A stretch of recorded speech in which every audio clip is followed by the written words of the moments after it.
Let me just put up here real quickly the New York Post before we go to young Cirilli. Red alert. Socialism alert. Out by the New York Post, of course, more cautious.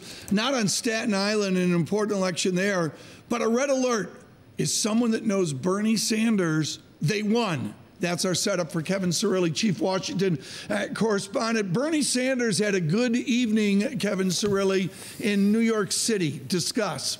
It was a Bronx battle. Democrat Representative Crowley getting defeated by Alexandria Ocasio-Cortez, Tom. Now, she is a 28-year-old who defeated the 10-year incumbent who, quite candidly, was in line to succeed House Minority Leader Nancy Pelosi. She's way to the left. She's a socialist type of Democrat, and she's someone who is incredibly progressive. And I got to hand it to my morning must-read of Frank Burini in the New York Times, who's writing that she had echoes of Trump in her primary campaign. She spoke to the far left inside of the Bronx who really feel misunderstood, and she spoke in very passionate political terms.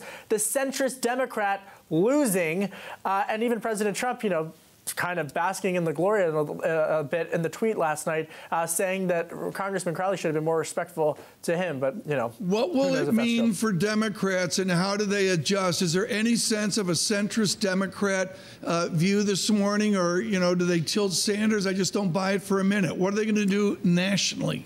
This is the tension that is emerging. We've been talking about it for months here on this program about Senator Kamala Harris versus Senator Elizabeth Warren. You've got more of a centrist versus more of a progressive wing.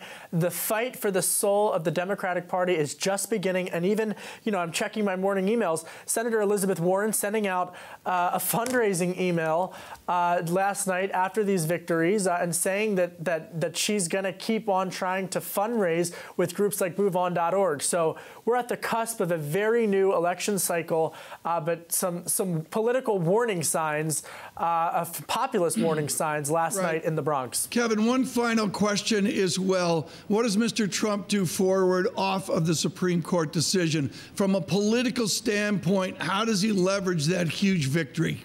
Well, Greg Valliere this morning in his note calling it the greatest political victory, or one of the best days in President Trump's political presidency in terms of his political capital.